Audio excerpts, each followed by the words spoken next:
All right, here we are. We're live, episode 18 of the Lucas Grandsire podcast. Very excited about our guest today. And I believe he's not sitting by himself, but it's, of course, former MMA fighter turned dog trainer, Carlos Correia. What's going on, sir? How are you? What's up, man? How are you, Lucas? I'm good, man. I saw on Instagram there's a comment like, "Oh, you're gonna be bringing a special guest with you on the show. Who's this that you have with you?" So right here we got Bandit. Bandit is actually very cool, very interesting guy that I'm sure you would love to have on your podcast. Um, Alex Perez, UFC flyweight. So just linked up with him, and we're gonna be taking the pup back to Connecticut, working with them, training them, and we'll be back in Cali to deliver the dog when he's perfectly trained and ready for his family. So who are you working with right now? Like, I know you're also with Cheeto Vera and stuff like that. Like, you must be working with a couple UFC fighters currently. Yeah, so right this second, I'm out here because of Cheeto. So Cheeto's dog was living with me for a little while, probably about like 3 or 4 weeks, and then we trained him. And once the dog's fully trained, we come out here, and then it's time to train the owners. I was joking around with Cheeto's coach, um, and we are just like, "Hey, the dog is trained. Now I just got to train Cheeto." And started laughing and stuff. Coach Perillo, um, I think he said something like "Good luck," you know what I mean? But like just shooting the shit, like having fun. So yeah, it's pretty cool. So I'm working with Cheeto right now, and then Alex Perez got this pup not too long ago, and they're having a baby, and he was like, "Hey man, like I see your dog is good," so Cheeto gave him my info, and I don't get to go back to Connecticut empty-handed. So taking Bandit with me. So What kind of dog does Cheeto Vera have? Because I imagine when you have a guy that's that tough, that looks that intense, like, I think people would picture like a Doberman, something intimidating. What kind of dog does he have? so not a Doberman, but very very fitting. Like from the size to the build to everything, like very fitting. So he's got like one of the original game bred pit bulls. Um, so I mean, super nicely bred dog. Cool dogs. Excellent with his kids. I mean, the dog is awesome. So he's got a game bred pit. So like the original American pit bull terrier. So very fitting because he's not very big.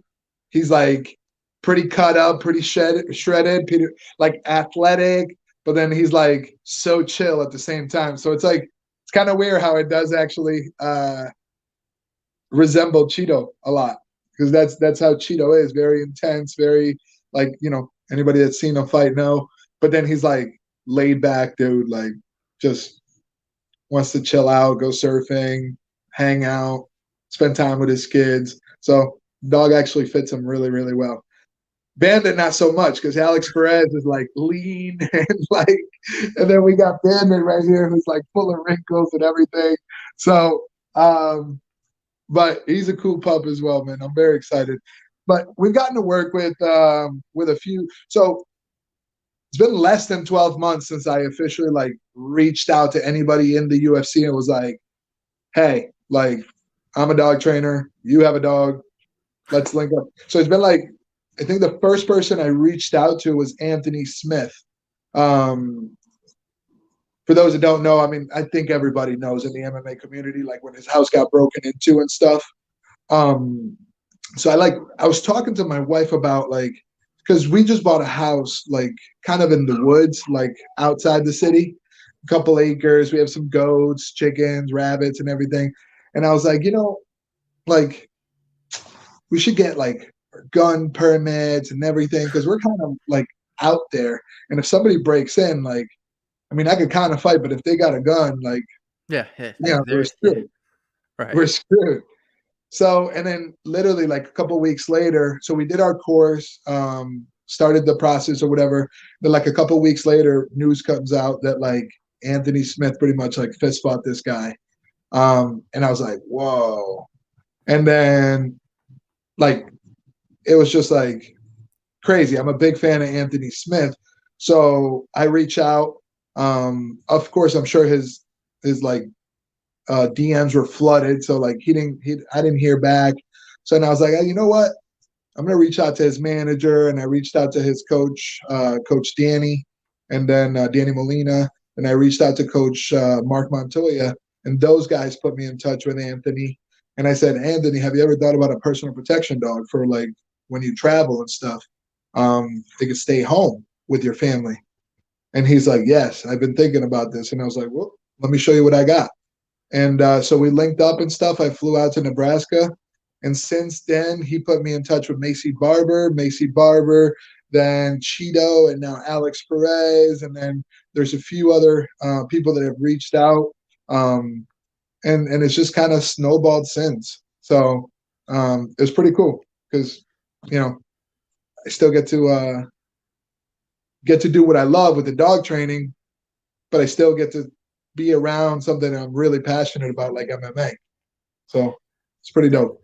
that's the crazy thing, right? Like how accessible these fighters are. Like you can send a DM and there's a good chance you get a response back. And in your case, like you see the result of that. Like it's crazy how like feasible it is. You know what I mean? Because people see you with an Anthony Smith, it's like, man, how does that happen? And it's like sometimes as simple as reaching out and then saying something. And in your case, right circumstance, and you're able to make things happen. Yeah, man, and it's pretty crazy. I like a kid from. So I'm from New England. I'm originally from Connecticut. That's where I did all my amateur fights, my pro fights and stuff. And a guy that like I'm familiar with, I would say we're like acquaintances on the local scene, was just DMing me. It was like, dude, that's pretty dope. You're like with all these like famous UFC fighters, and then he goes, do they realize you're a savage yourself? And I was like, come on, like that's 100 pounds ago, 4 years ago, and it's like, and he's like, so how does it feel to kind of tie both things together? And I was like, man, it's the same attitude. It's the same. These guys are no different. And like what I was trying to relate to him that like if you didn't know Cheeto was a UFC fighter, you'd be like what's up, man? Like no big deal. Macy, like I'm actually like I would consider Macy a friend now. She's we've become like pretty close friends. Like she knows my son, my wife. I met her parents, her brothers. So so yeah, like it's these guys are just normal people. Anthony, like Alex, these guys are just normal, chill, laid back people. So for me, it's like on a business side, when I reach out, I'm like, I take the same approach I did in MMA. Like you just can't be denied. Like if you really want Yeah. something, just go get it, man. Just so when Anthony first didn't respond, I'm like, okay, cool. I went to his pictures. Who's in his corner? Coach Danny Molina. Ah. Cool. Like message him. Mark Montoya. Message him. I was like, guys, I'm not trying to sell him anything. I want to show him what I have, and and just see if he's interested. I have nothing to sell here. And then so we linked up, met his family, normal. So just got to go and get it, I guess. You know. The thing with These are Anthony Smith, right? Like you always hear people they want to get a guard dog, but they don't want to do any training or anything. It's just like I'm gonna get a German Shepherd, and if somebody breaks in, he'll know what to do. And in reality, like the more you hear people talk about it, and they're like, nah, if you don't train him to do it, like he's gonna be hiding with you behind the couch. Like you actually have to do something about it. So I think it's smart of you to step in too, because if he didn't realize that and he was fighting another meth head in his office, and then the dog is behind the couch, you know what I mean? Then you look silly. It's like, hold up, that the whole reason you're here is so that you're with me fighting this meth head that's in my kitchen.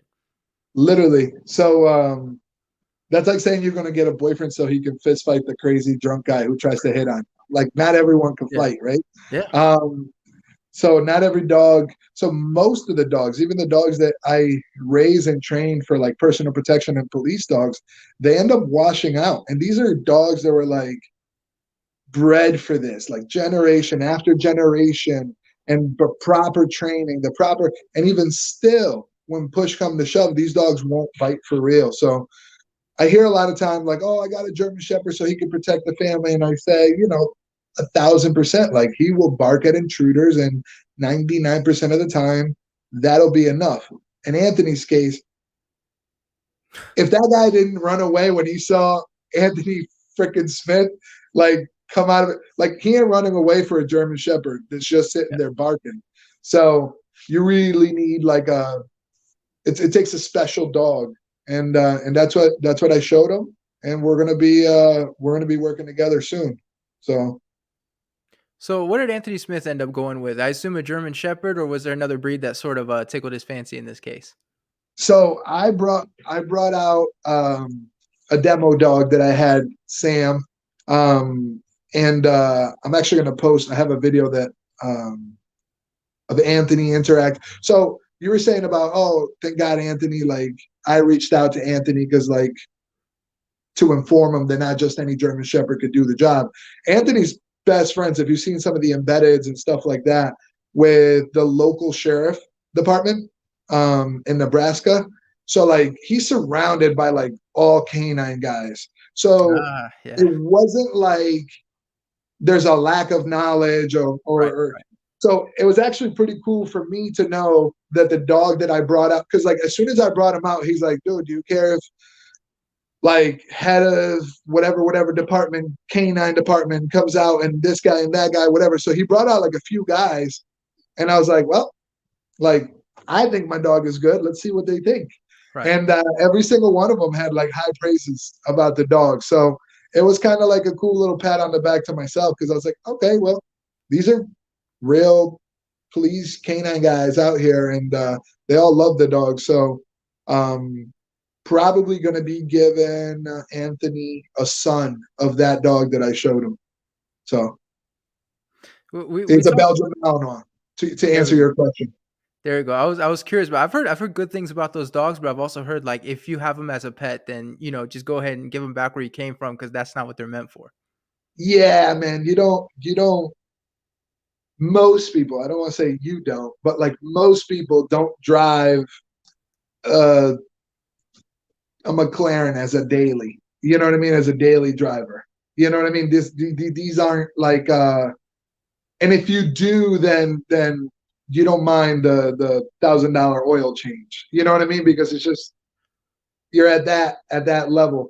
Malinois for a guy like Anthony, who I mean, if you follow him on his story and stuff, he's like, he's taken the razor out for like, on the dooms and stuff. He's running, he's hiking, he's like, so it does fit his lifestyle. And professional fighter, I mean, these guys are on the off camp, they're going 3-4 miles, like just cuz on a random morning. So it fits his lifestyle, and I think it fits his like handling skills. He's actually got pretty good handling skills for dogs. Like not everybody could just handle a dog. Anthony was actually naturally very good at like just taking a dog, and it's not about like dominating or leading the dog.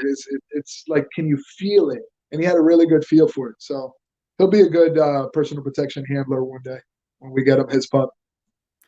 So I mean, we're talking about the protection instinct in dogs, and then obviously I've tied back to myself because that is the best example I can use. But right now I have a 5-month-old Weimaraner.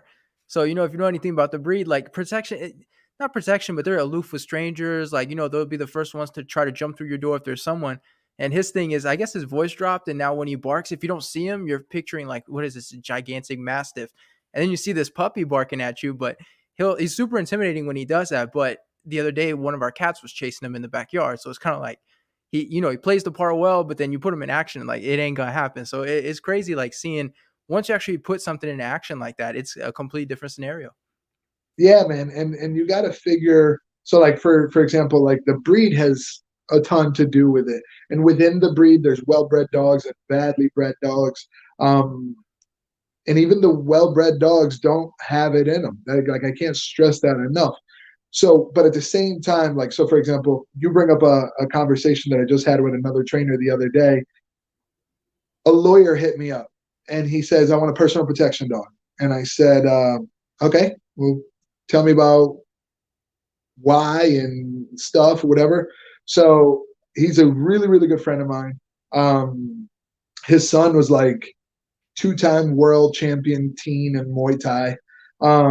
Like kid's a monster fighter. Like his daughter's like killing it in wrestling, beating boys.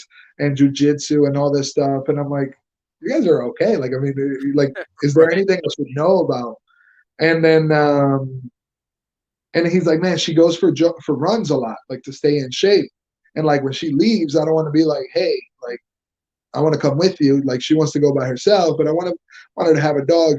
So it's sometimes as simple as, in the conversation I had with him was like, listen, I'm going to sell you a good, healthy, happy puppy German Shepherd. We're going to teach it a guard command. Because him being a lawyer, he understands the liability of it too. It's not just get a personal protection dog and just like that's it. Like you break into my house, you get bit. Oh well. I mean, you have a Um, weapon in this case.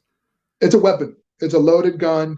You can deploy it or not, but you have to know that it's going to do some damage, and there's going to be repercussions. Anybody who thinks like, oh, you just broke into my house, like I was talking to a buddy, actually, the owner of Ruka, the gym where Cheeto trains at.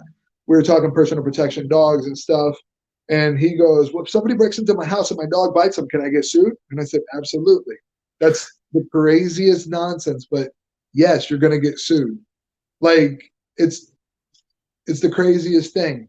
Of course, I mean, you get a good lawyer, you're going to win that battle, but like you're going to get sued, um, which is insane. But going back to my friend, the lawyer, I said to him, listen, we're going to teach this dog a guard command, which your daughter can just tell it to bark at a random person, any person, whenever.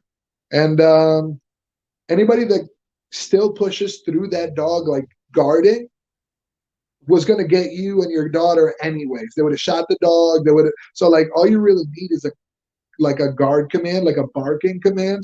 Yeah. 99% of the people are going to be deterred by that.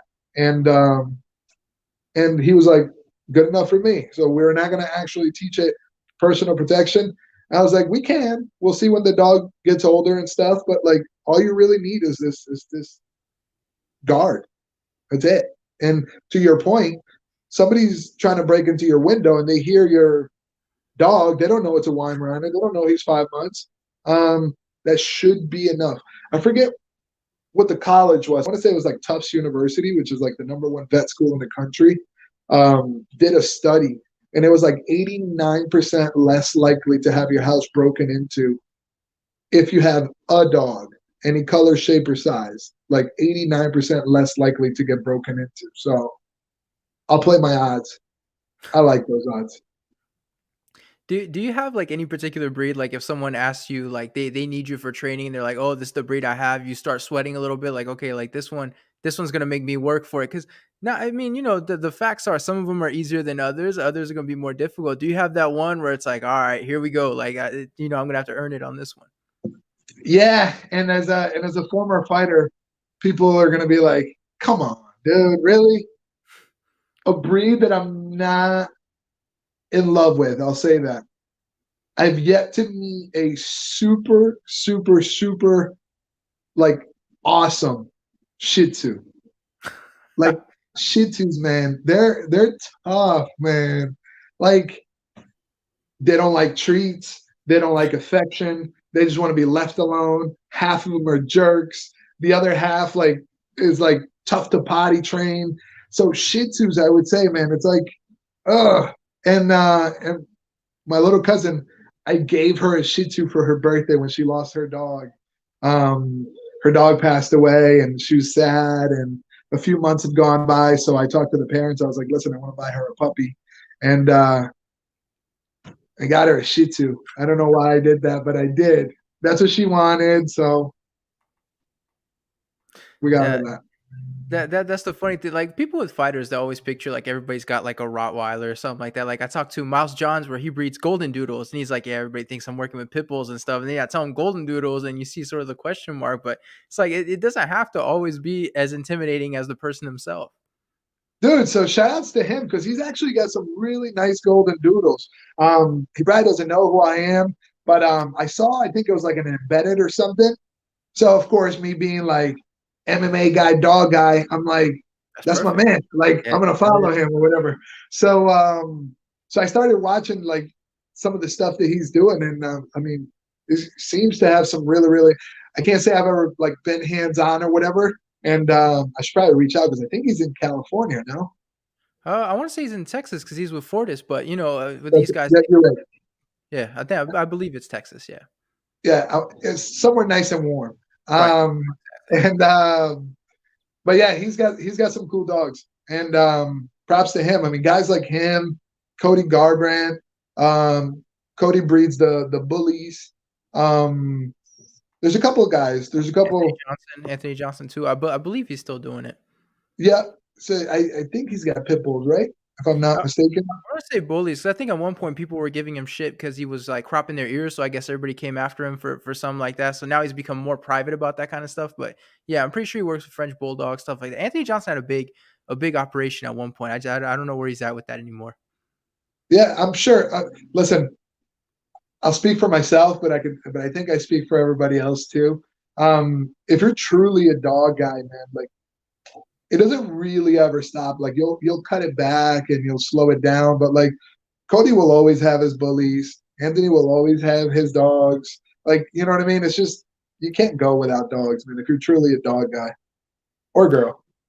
For sure. Do you do any breeding at all? Because I mean, that's what it sounds like you're doing also with giving these people the puppies for their protection, or are you just strictly like training and you have like your own stuff going on?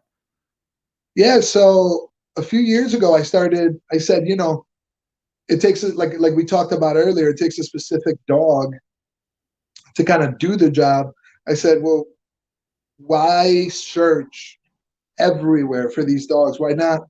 I get to make the dog, and then there's that much like emotional attachment to it, and so yeah, I started breeding German Shepherds, and we just had our first litter of Belgian Malinois, and so yeah, so now we're actually breeding, raising, training, selling these dogs, and we don't sell every dog to personal protection. We don't sell every dog to police. Some of them just go to like very active families.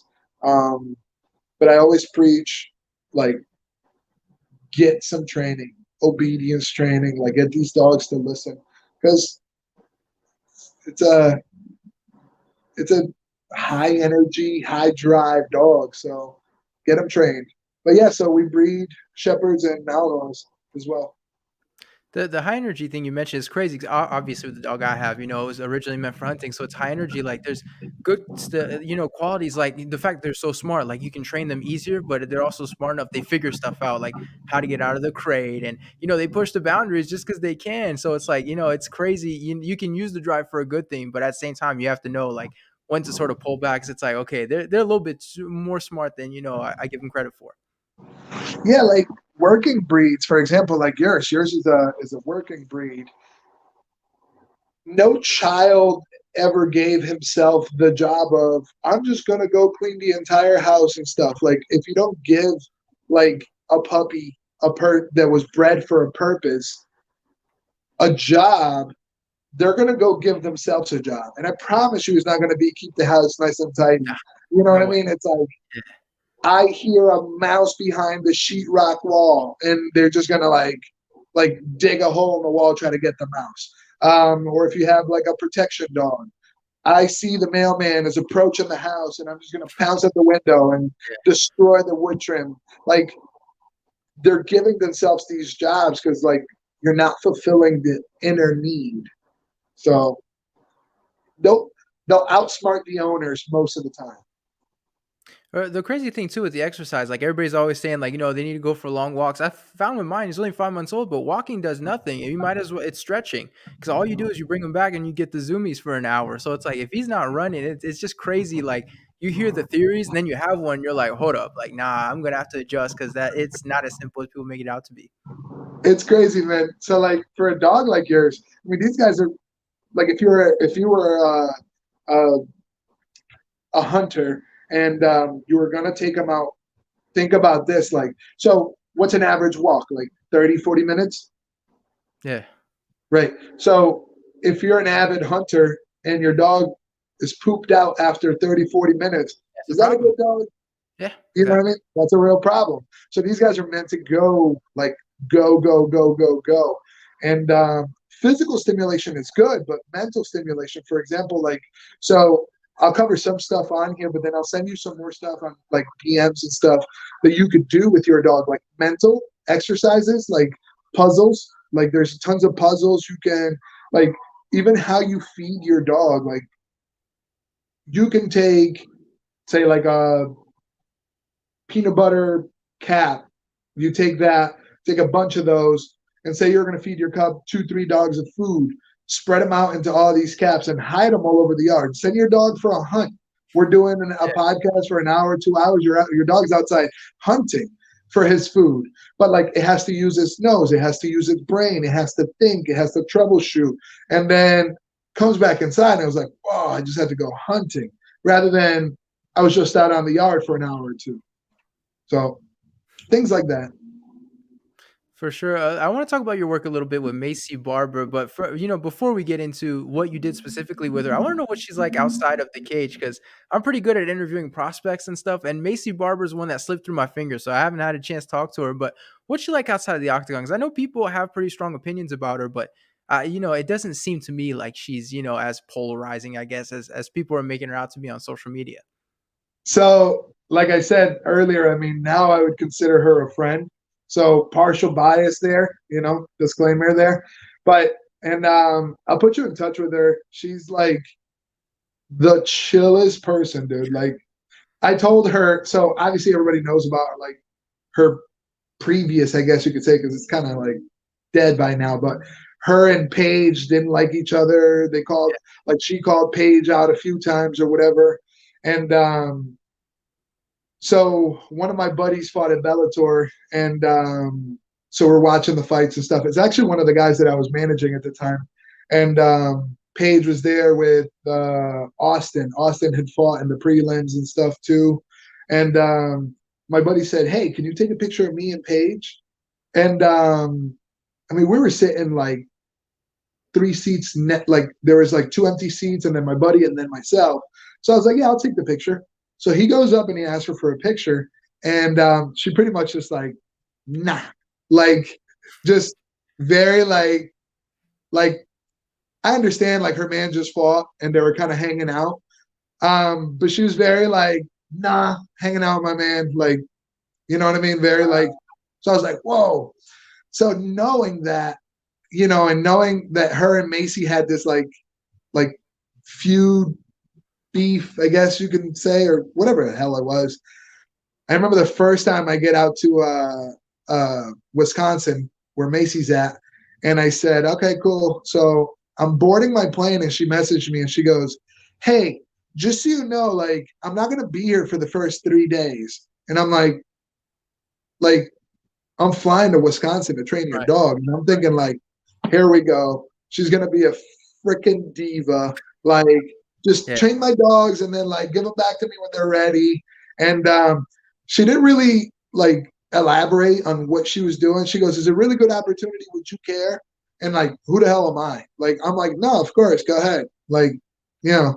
And so I get out there, and I'm, her roommate hands me the dogs and stuff, and I'm starting to train them. And like, the first 3 or 4 days, like I don't really need the person there anyways, because there's a lot that I have to do with the dog. But I was just like, all right, typical diva. Here we go. Yeah. And she gets back and like first conversation is like, "Hey, did you eat? Let's grab something to eat. Let's go." And I'm like, like Okay. that's different. Suspicious. And then super cool, super chill, very laid back. Like, so like I think after like 2 days, I was like, all right, so I gotta be honest. When you told me you were gonna just be gone for the first 3 days, I was like, oh, here we go. But nah, Macy is like just a chill, down to earth, like probably one of the most like normal of all the people that I've gotten to interact, like pro athletes and stuff. She's super chill, super laid back. So love the kid. She's awesome. She comes from a really good family. I got to hang out with her mom, her dad, and stuff, and the whole family's super cool. Her brother Wyatt, who signed to Bellator, and Bellator had their bubble in Connecticut at Mohegan Sun, which is like 40 minutes from my house. I was like, oh, when Wyatt goes up to fight at Bellator, Like just bring the dogs, hang out. You guys come over the house. We'll have some dinner. So very, I could say like, we're she's like more than a client now. We're actually friends and stuff. Super chill girl. And Wyatt's a funny freaking dude. Her little brother Wyatt, he's hilarious, man. Like he had me cracking up the entire time we were down there. Just little one-line zingers. Like he's just like he's the quiet kid at the back that doesn't say anything, but when he says something, it's just like zingers. I think that's the thing, right? Like she has to promote herself when she does these interviews and stuff like that, and it's been working for a long time. It works until you lose, and then when you lose, it's like people want to get back at you for it. But that's how you get up there. And I feel like people have this image of her, like oh, like she's talking all this crap. But it's like if she didn't do it, like maybe would she be as popular as she is now? If that makes sense. So that's why like through these interviews or through people that I've talked to them, like you want to get a chance to know like who are they really outside the cage when they're not trying to promote themselves. Yeah, that was that's always the like I don't know what it's gonna be like when you get to work with some of these pro athletes. Like I was in my room, my uncle texts me, he's like, "Hey, what are you doing?" I'm like, "Oh, I finished working with Cheeto's dog. I'm back in my room now." And he calls me, and first thing he says like, "How's Cheeto?" Yeah. And I was like, it's like actually cool because I think everybody wonders like who all these people are outside of like who they really are, like or who they really are outside of the fighter or like Yeah. that when the cameras are shining. And I gotta be honest though, like so in Macy's defense, like I don't think she ever gets personal or like crosses that line. She'll just like she's like, hey, you're ranked higher. I think I could beat your ass. Let's get it. Um, so I don't mind that. Like as a when I was a fighter, I was very much like that. I was like, who's like for example, there's a website that used to rank like the amateurs in New England. So when I was fighting, my coach would be like, "All right, cool. So there's a show this that way. I want this guy. I want that guy." There's nothing personal. It's just he's ranked above me, and I think I'm better than he is, and I'm just gonna go try to prove it. So I don't see Yeah. any like a big issue with that. So Yeah, I think the thing with Cheeto is that he looks intense, right? Like just I remember before, even with like he was fighting Brad Pickett, and I believe it was Pickett's retirement fight. Like Cheeto looks like an intense dude, like that guy that's not playing any games. Like if he saw you like bad, behind the scenes, like he'd still be that guy that would get in your face. Like and especially the Sean O'Malley, I think that made his aura even bigger, like and more intimidating. But I assume for you, like you have that South American connection with him a little bit, right? Because he's from Ecuador and everything. Like you're able to if you had to, like you had that you could always fall back on. so before you come out, like you started to think like, all right, well, like I'm always gonna be myself. Like I'm never gonna fake something. And like I'm the kind of person that like if you don't like how I am, then that's okay. You can go your way, I'll go my way. But like I'm not like I'll bend, but I'll never like change who I am. So I was like, all right, cool. But like I was thinking like what angle do I come in like when I first meet him? I was like, am I going to talk to him in Spanish? Am I going to talk to him in English? Do I tell him I speak Spanish? Do I like you know what I mean? So it's like, hey, how are you? And I was like, hey, and by the way, just so you know, like I'm from Venezuela. I speak Spanish if you prefer. So he's like, bro, whatever you want, Spanish, English, don't matter. Like he's just a laid back dude. Like he's just laid back. So and I'm very much like that. So sometimes we'll be having conversations and it'll be like, oh, so when you grab your leash, make sure you tell your dog to sit down. Y si se para, corrígelo. Like, you know what I mean? And be like, Yeah, so like, it'll be like Spanglish mixed in. So it's kind of cool. It's kind of cool, man. I But he definitely is an understand. intense dude, though. It's funny because you saw Sean O'Malley try to test that, right? Like he got the Ecuador flag in his hair, and it's like I don't know if that's the guy you want to try to see like what that intensity is all about. Like is Gio really like the guy to He's do that about it. with? Yeah, He's about exactly. it.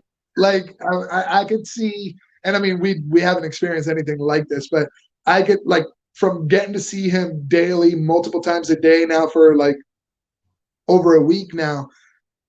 Guarantee you, fighter, not fighter, heavier weight, lighter weight, rank, not rank, it don't matter. You cross them the wrong way, or like you cross a certain line, like I I would bet my entire business that if you cross the line like family or something like that with Cheeto, like you're getting hit on the spot. Like it's like you're getting hit.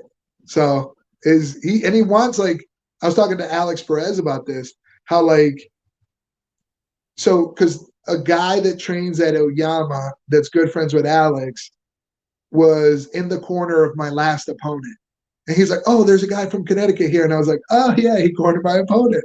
Uh, so we were talking about like different fights and like fighters and stuff like that, and how some guys, and he's like, "Dude, that's Cheeto." Some guys, they don't care if like the biggest payday for the easiest fight, like they're just like, "Who's the toughest fucking dude?" And like, give me him. Like, I want him, not because of like publicity or marketing or the money. It's just like I want the baddest fucking dude in the division. And even Alex said, and Alex and Cheeto have been best friends or really close friends for a long, long time. So if Alex says it, must be true. And that's the same vibe I got. So I do have a personal question for you, just out of my own curiosity, because I was watching your interview with James Lynch. You were saying you came over to the United States from Venezuela at 14, if I'm getting that correct. So why is your English like you sound like an American? You know what I mean? Like when you learn a language late, usually like you'll get an accent or something. That's just the way it is, right? Like how why on earth do you sound like as good as you do? First of all, thank you, I guess. I mean, it's something that I don't even realize, but I have heard it a few times. Like people say, like, dude, but how come you don't have an accent? Um, and I think it comes like so. One of my teachers in high school. So not only did I come here when I was 14, but for the first 2 years, I went to an ESL school, English as a second language school. Really Spanish, like school in Spanish, with a little bit of like, let's try to teach you guys English, but really the system's a little bit flawed, and it's kind of like, can we string these guys along, guys and girls along, so they can get their degree and like, kind of like, Yeah. so the system's flawed in that sense. Um, but there was one teacher, and I don't know if she'll be watching or not. Now we're actually like friendly.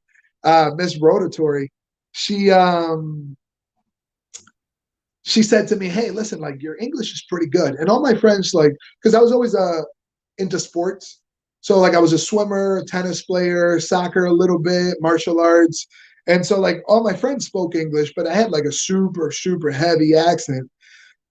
But like hanging out with these guys, like you have no choice. Like my sisters, they hung out with more like Spanish or Portuguese speaking people. I spoke English, broken English to all my only English speaking friends. And Miss Rotatory kind of started to get the hang of it. She was like, she ran the ESL program in Naugatuck in Connecticut, where I went to school. And she was like, "Hey, Carlos, so like, listen, by law, I can't kick you out of the program. But like, I have a feeling that like your English is better than your testing. I have a feeling you're testing bad on purpose because you're afraid to go out into regular classes." And I said, "No, no, no, no, no. My English is not good." Because when you get a test, like say in history class, like because the system's so flawed, you get to be like, "Oh, sorry, I don't speak English that well." You take it to your ESL class and they actually help you translate the question. And then like you can look in your book and kind of find the answer. I was at that time where, There yeah, we of go. course. Of course. So I was like, I'm not going to go to regular class. Like I'm a 16-year-old dude, high school guy. You ask any 16-year-old high school dude or girl, would you rather study or open a book during the test? They're going to tell you open the book during the test, right? Of course. So she tricked me in telling me that, listen, by law, like if you're not comfortable, like poker face, I cannot kick you out of the program. She goes, but it actually is affecting my review as a teacher. So because people like it shows that we're not teaching you guys English. And this was in Naugatuck, and Naugatuck's ESL program is a lot better than. So I went to school in Georgia too, in Atlanta, and that was a total shit show. Um, in Naugatuck, they actually push you, and so I test. I think I got like a 99, and she goes, "What the fuck out of here?" and kicked me out of the program. And I was like, whoa, you said my law. She goes, I lied. Get out of here. And I was just like, whoa. But I owe it to her though, because it it gave me the nudge that I needed. And some of my friends that were in that same school, in the same ESL program that I was, and we came to this country at the same time, their English is very broken now. So shout outs to Miss Rotatory for that.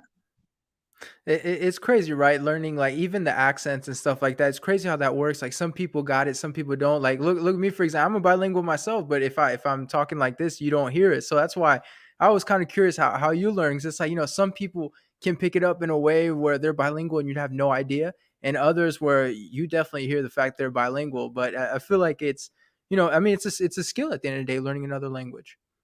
I wanted to go into languages after, like, so because I was so into sports in high school, I wanted to be a broadcaster. And I was like, oh, maybe I'll be like ESPN en Español and like, find my niche and stuff like that. So in high school, instead of taking Spanish like most other people, just to get the GPA up, I took French.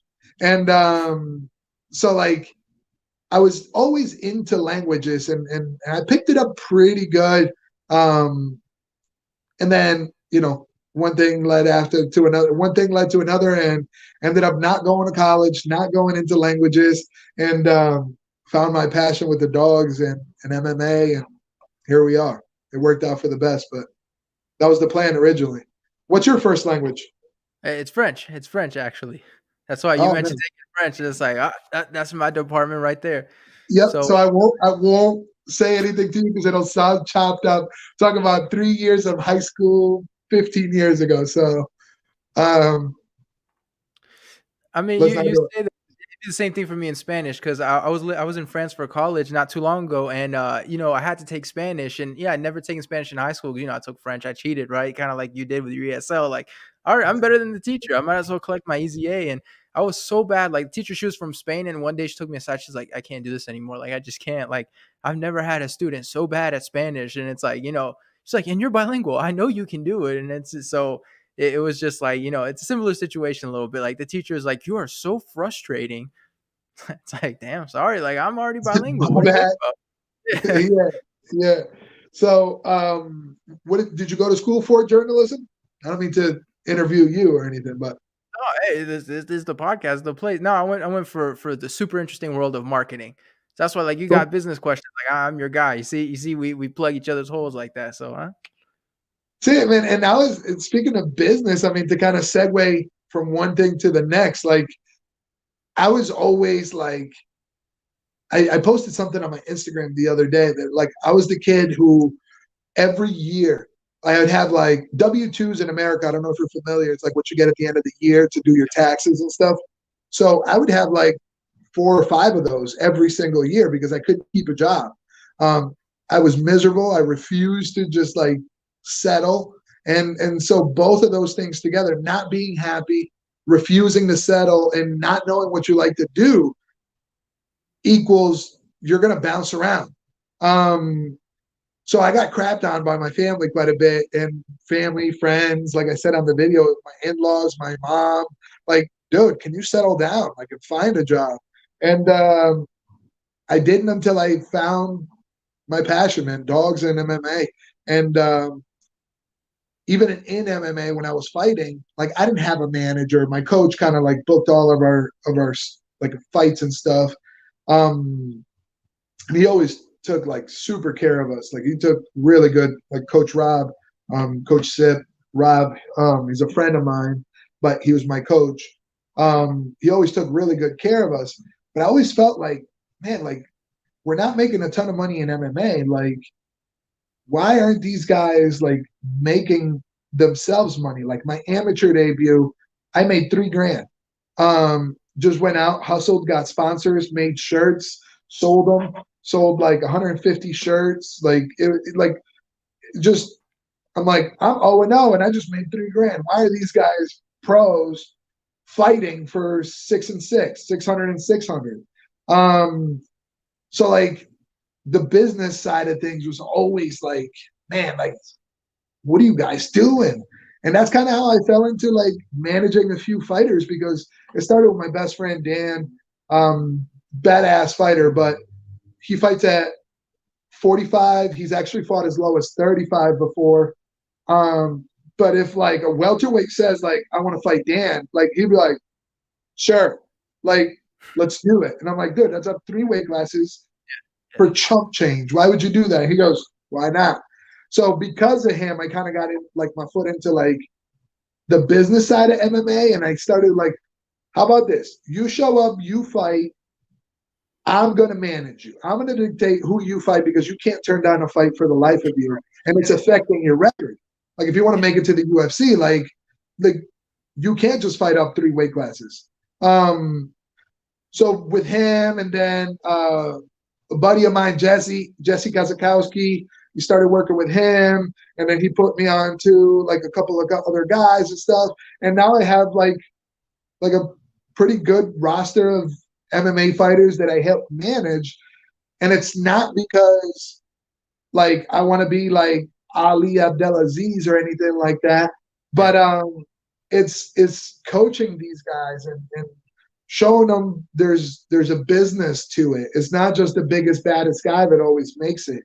So business in MMA is it's overlooked a lot, man. And I find that like they need somebody to kind of like guide them and help them through. And like, there's no reason an O&O amateur guy makes $3,000 on sponsors and T-shirt sales, and pro guys are getting paid $1,000 to win their pro debut. So that's kind of how I got to working with some of these fighters, because the business side of things, I'm like, come on, guys, like do something. Yeah. I mean, I relate a lot to what you're saying because I mean, you had this goal, right? Whether it was to be the fighter, whether it is to be, managing, obviously, with your working with your dogs like that, and it's like, but you got to do those side jobs, right, to make that dream happen of one day going full time. And I relate to that because I'm in that right now. I'm working for Amazon, full time while trying to eventually, hopefully, cover MMA full time. It's like you have people that look at you like that's not the safe bet. It's like, yeah, but if you can pull it off though, and you do something you really enjoy every day, like you're doing that's priceless. Dude. And it's the like, I don't want to say like I made it, but like how much more can I ask from life? Is like, especially when my wife's not here, my kid's not here, and I'm just sitting in the bed, it gets lonely. It's not just, ooh, I'm out in LA or in Cali, like, you know what I mean? Like it's like I'm out here working. So like sometimes you like, you kind of kick back and you miss home a little bit. And for me, like my wheels start going and stuff, and I start thinking and stuff. And I said, man, like, what more could I ask from life? Like I get to do my hobby, because I would do dog training. Like if money wasn't a thing and all my bills were paid and my kid's future was set and everything, like I would still do dog training. That's like my passion. But I get to do my hobby for a living, make a good living doing it.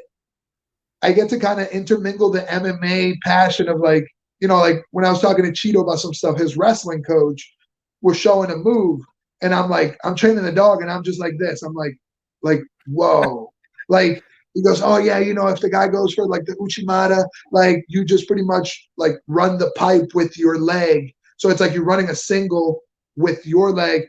And I was like, and I was watching, and the coach is like talking to him, and I never try to butt in like when these guys like are doing their thing or whatever. They're walking off the mat as they were doing it. And I was like staring, and like I think the coach knew that I was staring, and Cheeto knew that I was, because I was like, that's fucking brilliant. Like I've never seen that done. And so it just came out, and I asked the coach, I was like, so you're kind of like running the pipe like on a single, but with your leg. And he goes, that's exactly it. And then Cheeto goes, and the guy kind of like, the coach looked at me like, yeah, like, but like, what you're talking about, yeah. Yeah. And Cheeto goes, nah, he fought at Bellator. He knows. He trained for a long time. And the guy, oh shit. So then we started to talk like Bellator guys that he knew that I knew and stuff. So it's pretty cool. It just came out. I would never like, but I just came. I was like, so you're like running the pipe like with your leg, and it's just I couldn't help it. It just came out. But That's the thing about you is that you found kind of a niche a little bit, right? Because as a former MMA fighter yourself, and now you're training these guys' dogs, like I feel like with MMA fighters, there's a certain respect for anyone that's competed, even if you never competed as a pro, right? It's like, you know what, this guy understands, the grind and the things that I'm doing, and especially you're managing too. It's like on top of it, the industry, so I feel like that's such a big advantage for you that you're gonna have that extra layer of respect on top of it because you know specifically what these guys are going through. yeah, man, and like it feels like forever ago, but it wasn't that long ago that I had to put a camp together. And also, I almost forgot. I want to give a big shout out. Sorry, I know you usually do it at the end, but I want to give a big shout out to Perfecting Athletes. So if you have not gotten to meet them, Paulina is brilliant. Like the nutritionist, like she is brilliant. So if you can reach out to her, have her on. She is phenomenal. And the segue to Paulina is that's how I ended up getting in touch with Cheeto. So Paulina she did my nutrition for my Bellator fight, and she's Cheeto's nutritionist. So she's like, hey, listen, so Cheeto asked me about a dog trainer. Like, you're the Yeah, guy. Like, right. so it just and you talk about a niche like there, like it's pretty cool how like it just kind of starts to come together. And yeah, I mean it's I think if you're a good, like my advice for you, like because you're in that beginning stage, not beginning stage, because I mean you're doing making pretty big moves, but where you're still having to supplement, I'll say that, income, not just with your passion, but with a job to pay bills, is that like just don't lose sight, man. Don't lose sight, and don't be a good person. Because like with Paulina, like I was forever grateful. Like like oh, I sent fighters to them and stuff because I was like, dude, you got to reach out to these people. They're the best.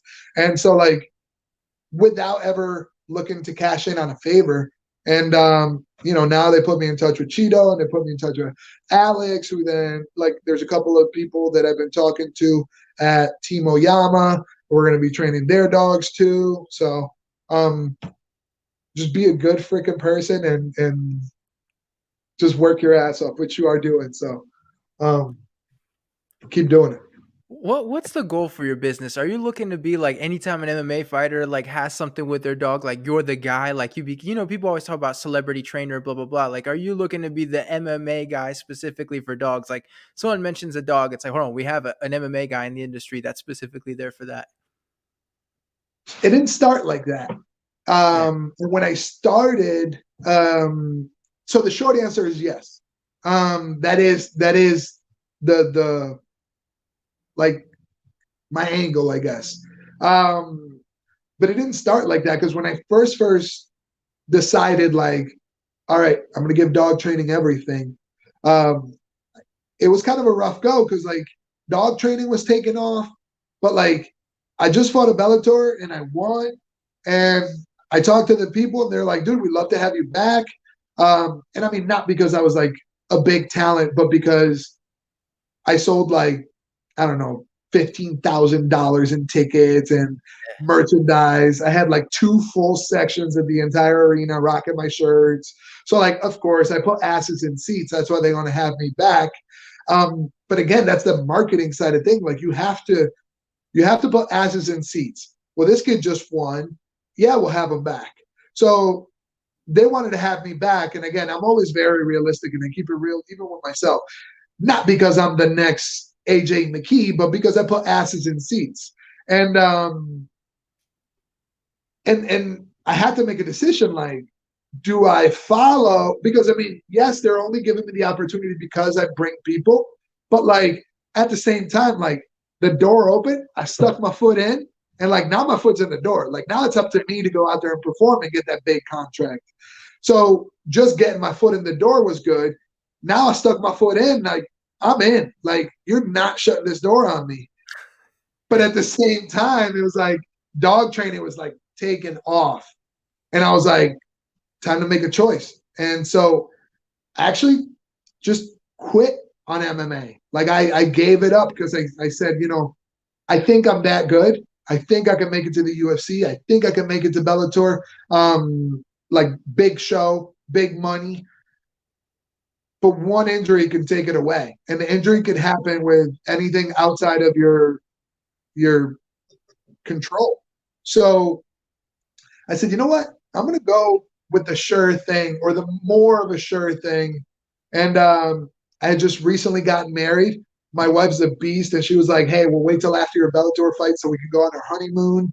So like, I was like, "All right, cool. Let's go on the honeymoon, and when we come back, we'll decide." And I decided to just ride it out with the dog training, kind of giving up on MMA, and through Anthony and Macy, Cheeto, Alex, um, I'm like, wait a second, there's a lane here, and there's no other dog trainer that can kick my ass. So if we have to go there, if we have to go there, we will. But this is definitely my lane, man. Not just MMA fighters, but I think pro athletes. I love working with pro athletes because in order to make it to a high level, you have to be humble. You have to be willing to learn, and you have to be coachable. Like somebody has to tell you your entire life, no, wrong, do it this way. No, wrong, do it this way. I find like most civilians would be like, well, but the thing is, my dog doesn't. And when an athlete goes, cool, just Yeah, tell me. Like, exactly. so I really do enjoy working with pro athletes because of that. And there's a few other athletes, not just UFC MMA fighters that we've been talking to, like Macy brought up that one of her friends who's a NASCAR driver who's going to reach out and stuff. So there's some like MLB, NASCAR. So opportunities. I mean, we're athletes, I think, in general, are more coachable, and that's why coaching for Paws, like I started as a coach. Everybody knew me as Coach Carlos, from swimming to martial arts and stuff. So I was just always Coach Carlos. So instead of coaching for people, it's coaching for dogs. And then coaching for dogs didn't have a ring to it. So I was like coaching for Paws. I was like, this kind of has a ring to it. So that's it. That is a lane that I would love to kind of take over. I assume for you, like a name you must hear a lot is Caesar Milan. Like I would assume, like even when you explain something to people, people would be like, "Yeah, but Caesar Milan does it this way," or "I saw," and you kind of be like, "Okay, is Carlos here or is Caesar here? Like, do you want me to do this thing for you? You want to call Caesar and see if he'll do it?" Like I assume that's got to be the, I'm, whether you've met him or not, he's a good guy or whatever. But that must be like the little mosquito you constantly hear, and it's like, stop telling me about Caesar. Like I'm here and I'm sorry, I know what I'm doing. Right, man. And like I said, I mean, MMA was what feels like 100 years ago and 100 pounds ago. Like that competitiveness is still in. Like I'm still like, hold on a second. Like, what do you mean, Caesar? Like it's Carlos. Um, Right. but I always stay level headed and I stay humble. But the best compliment that somebody can give you as a dog trainer is, Lucas, you know a dog trainer, right? Yes, I know this guy, Carlos Correia. I interviewed him. He's like the dog See, whisperer, there you go. Yeah, right? He's the exactly. dog whisperer. He's the Caesar Milan. He's the, right?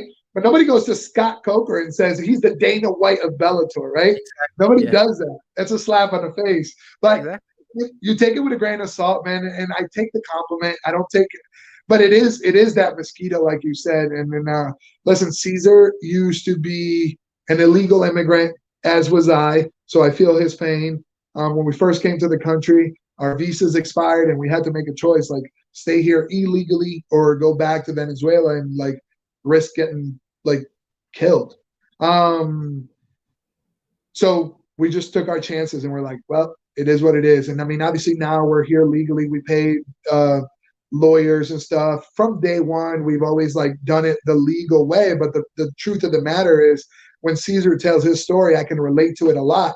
And I actually look up to him a lot because he came here from nothing, started walking dogs in LA, worked his way up to have his own like brand. Of the dog whisperer brand. It's not just dog training. I mean, he has leashes, collars, like it's an entire brand. and TV show. So I'm actually going to be starting my own show on YouTube, and it's actually inspired by a lot of that stuff too. So like, though it is that little mosquito in the back of your head, I applaud and appreciate and look up to Caesar, um, on a human level. Forget dog training.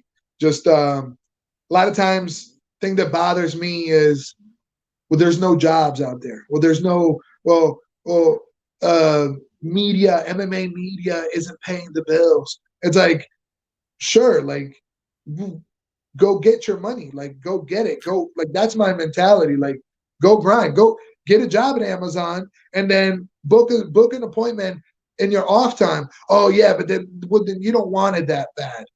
Gary V, who's a guy that I look up to a lot, posted something the other day, and he said, when somebody tells you they didn't have time to do something, tell them to change that and say it wasn't a priority, and how Very it changes the tune. So like, now you didn't have time for it compared to it wasn't a priority, and like, whoa, like, you know what I mean? Like, you got to make some real decisions now. And for me, like, just get out and get it, man. Get out and get it. That YouTube show, it's so smart because that's clearly marketing wise, that's the next step for you. Like you're working with people that are legitimately famous. Everybody loves videos of dogs. Like that is the way to go. Like if you can make something like that where it's like these are the people I'm working with. Everybody, like I said, everybody loves dogs. Like I feel like from a marketing perspective, that's the thing you need to add like to the arsenal. Because I see you on TikTok and stuff like that. As much as I hate TikTok, but you're doing these things marketing wise that are going to help you. And like, yeah, the show that clearly is that next step to help get you to that next level. Yeah, man. And I got a pretty cool idea. If there's any producers out there that that see this and want to link up, hit me up. But I have a super cool idea. I want to run a dog training program out of a prison. I know the rescue dogs have been ran out of prisons, but a lot of these guys go in, they learn their lesson, they come out and they're good human beings, right? A lot of them earn like working time. A lot of them earn um, perks for being good in the prison and well behaved. What if these guys come out? Well, the biggest reason why they come out and they go back in is because they can't find a job, they can't get money, they can't, and they just fall back onto the thing that they know how to do best, which is get in trouble. So I have a really cool show idea that I'm waiting to pitch on, and I've been DMing Gary V about this because I think he would be about it. He's just like, I like his attitude. Um, so I've been like, not gonna stop until I get a reply, even a no. So, but this show is about, and this isn't the show that I'm first starting right now. Right now, it's going to be working with these celebrities' dogs and stuff like that. But I have this other show idea to start where these guys that are in the prison, a lot of them are dog lovers. A lot of them want to do good, but they just don't have an opportunity. Now, if we give them a this niche, this outlet, like a lot of people, I don't know if you have seen it, but there's a show, Pitbulls and Parolees, on Nat Geo.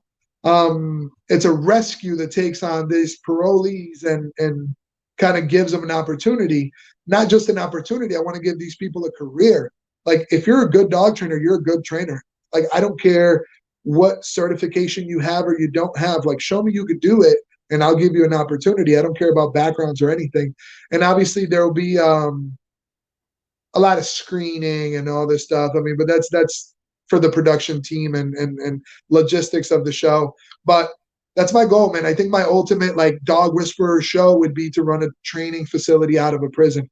I don't know why. Ideally, a juvenile prison, because like, these are kids. Your record's going to wipe clean, but your mentality is not going to get wiped clean. If you find this thing you're passionate about, and you're like, man, I got this shot. Like, you turn 18, your minor record doesn't really matter anymore.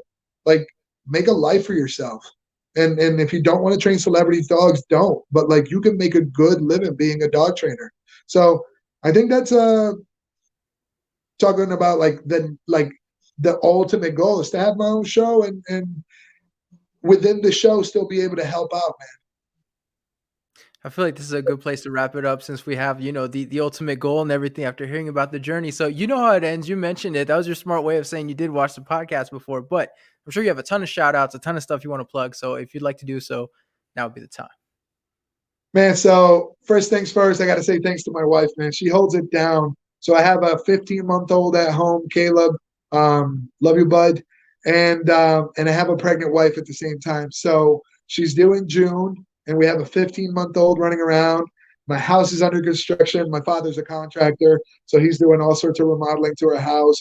She's a teacher full time, so she works full time. She goes to school. We have a kid, and she's pregnant. My wife's a freaking beast. And when I first wanted to chase the MMA dream, she had my back, knowing damn well we make pennies.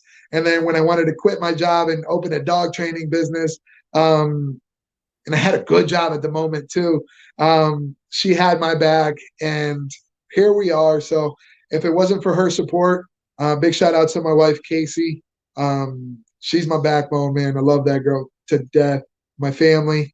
And my team back home. I mean, a lot of times people think it's just Carlos, the dog trainer. Like we have a bunch of dogs that are being trained for like regular, like pet obedience training. So like my team back home, we have a few trainers that work under me, and we have kennel staff to take care of the dogs while they're boarding. We have front desk staff. We have so at one point, I think we had like 17 people working under me. And it's like, I don't even want to say under me, like besides me, because their job is just as important. Without them, it kind of falls apart. So big shout outs to everybody that has anything to do with coaching for Paws, from stocking the shelves to answering phone calls to, allowing me to be out here. And shout outs to you, man. So giving me the opportunity and kind of get to talk on an MMA podcast, talk about my other passion. So like it's super cool. I feel like a lot of MMA guys are dog guys, and the ultimate plug, coaching for Paws. So it's the number 4 PAWS, coaching for Paws. Pretty much all throughout. We were talking earlier, my Twitter got blocked. Not sure why, but I'm sure I'll get around to fixing that. Instagram, Facebook, coaching for Paws. Anybody, pet training, professional athletes, average, normal human being. We're not just celebrity dog trainer. Hit us up. We do virtual dog training as well. So we can help you out whichever way you need. And Lucas, with your puppy, for having me on, man, hit me up. I'll help you out, brother. For sure. I appreciate that. Well, thank you everyone for listening. Carlos, ultimately, thank you for coming on, sir. I really appreciate it. Thank you. I appreciate it. And like I end everything, peace out, everybody.